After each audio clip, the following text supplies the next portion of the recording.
Hello, hello, hello. In this worked example, we're going to take an example straight from the Wolfson textbook and use it to show how to apply the principle of conservation of momentum. So let's get to it. So here's the problem. A 60-kilogram astronaut floating in space simultaneously tosses a 14-kilogram oxygen tank and a 5-kilogram camera. The tank moves in the x direction at 1.6 meters per second, and the astronaut recoils at 0.85 meters per second in a direction 200 degrees counterclockwise from the x-axis. Find the camera's velocity. Okay, so let's start by drawing a little cartoon of the situation. Here's my astronaut, and the mass of the astronaut is 60 kilograms, and uh, and the astronaut is carrying an oxygen tank with a mass of 14 kilograms and a camera with a mass of 5.8 kilograms. Okay. And that is going to constitute my system.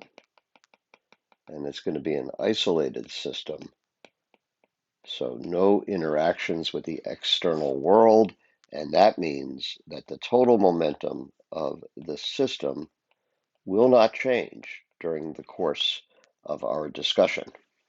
And since in this initial state, the momentum of the system is zero, because nothing is moving, and since the momentum of the system doesn't change, that must mean that in the final state, the momentum of the system remains zero. And we can write this momentum in the final state as the sum of the momentum of the astronaut plus the momentum of the oxygen tank. That's an A. We'll make this M sub P sub O for oxygen tank, plus the momentum of the camera, P sub C. And those three momenta in the final state have got to sum to zero. And the problem describes the situation with respect to some coordinate axes. So let's draw in those coordinate axes. So x, of course, is going to be pointing to the right, and we'll assume there's a y direction, which is pointing up. And we're told that in the final state, the momentum of the oxygen tank, P sub O comma final, points to the right. It's along the positive x direction. And the astronaut has a momentum 200 degrees counterclockwise from the horizontal direction, from the x-axis. So the momentum of the astronaut in the final state is 200 degrees counterclockwise from the positive x-axis. So this whole angle here is 200 degrees, which means this angle in here is 20 degrees. And that's all we're told. And then the camera is going off in some other direction, and we don't yet know what that direction is. We're asked to find its velocity, which means basically we're going to have to know how fast it's moving and in what direction. Those are both unknowns. But I can just draw in. We know that the sum of the three vectors in this final state have got to add to zero.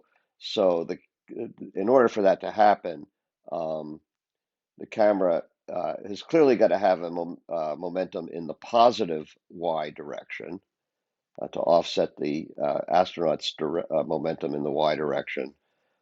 So the camera is going to have some momentum in the final state, and we don't quite know what direction it points in. But I've tried to draw it so it's at least plausible that if you add up those three vectors, you get zero. And what do we know about each of these final momentum? Well, let's start with the thing that we know the most about, the tank. So the final momentum of the oxygen tank, we're told, we know the speed and the direction, so we can write the final momentum of the oxygen tank as its mass, which is 14 kilograms, times its velocity, and the velocity is entirely in the x direction, so we can write the final velocity as 1.6 meters per second, comma 0, and that gives a final momentum for the oxygen tank of, that's equal to 22.4, comma 0, and the units are kilograms meters per second. And what about for the astronaut? Well, for the astronaut, we know the astronaut's mass, speed, and direction, so we can say a lot about the final momentum of the astronaut. The astronaut has a final momentum of her mass, which is 60 kilograms, times her velocity. And what about her velocity? Well, we can see from the picture here that her velocity is going to have both x and y components, which are negative, and we get the x component of her velocity. It's going to be a minus her speed, which is 0.85 meters per second, times the cosine of 20 degrees. And the y component of her velocity is going to be minus 8.5 meters per second times the sine of 20 degrees, like so. So if you plug those numbers into your calculator, you find that the final momentum of the astronaut is minus 47.9 in the x direction and minus 17.4 in the y direction. And again, the units are kilograms meters per second. So we have numerical values for just based on the information in the problem. We know what the final momentum of the oxygen tank is, what the final momentum of the astronaut is, and by applying conservation of momentum, we know that when we add in the final momentum of the camera, these have all got to add to 0. So it's sort of all over except for the shouting, as they say. We just have to just do a little bit of math. So here's just rewriting the results, but now since I have numerical values for the final momentum of the oxygen tank and the astronaut, I can draw their momenta a little bit more to scale. I see that the astronaut has an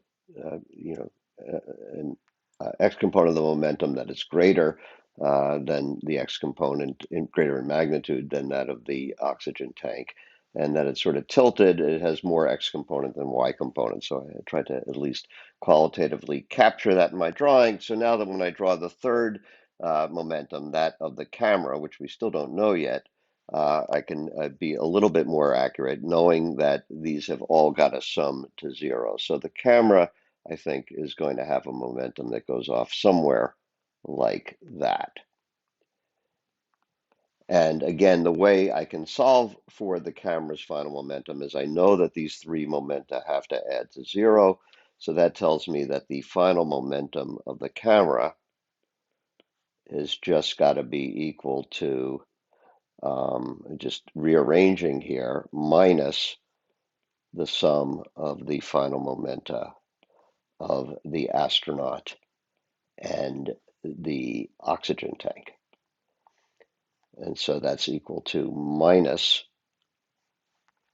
and just plugging in the numbers here, it's all very easy because we have written everything in component form. So adding the vectors is just you add component by component, and don't forget to get the minus signs right here. And at the end of the day, you end up with the camera having a final momentum of 25.5 comma 17.4 kilograms meters per second. And you see qualitatively we got things about right here. It's got a little bit bigger of an x component than a y component. And so we're essentially done. The question asks us to find the camera's velocity. We've found its momentum. And of course, the camera's momentum is just equal to the mass of the camera times the velocity in the final state. So to find the camera's final velocity, we just have to divide 25.5, comma 17.4 kilograms meters per second by the known mass of the camera, which is 5.8 kilograms. And what do we get? We get that the final velocity of the camera is equal to plus 4.4, comma 3.0 meters per second. And all of that was made possible by taking advantage of the conservation of the total momentum of an isolated system. So that's it for this worked example. Hope to see you again soon. Bye bye.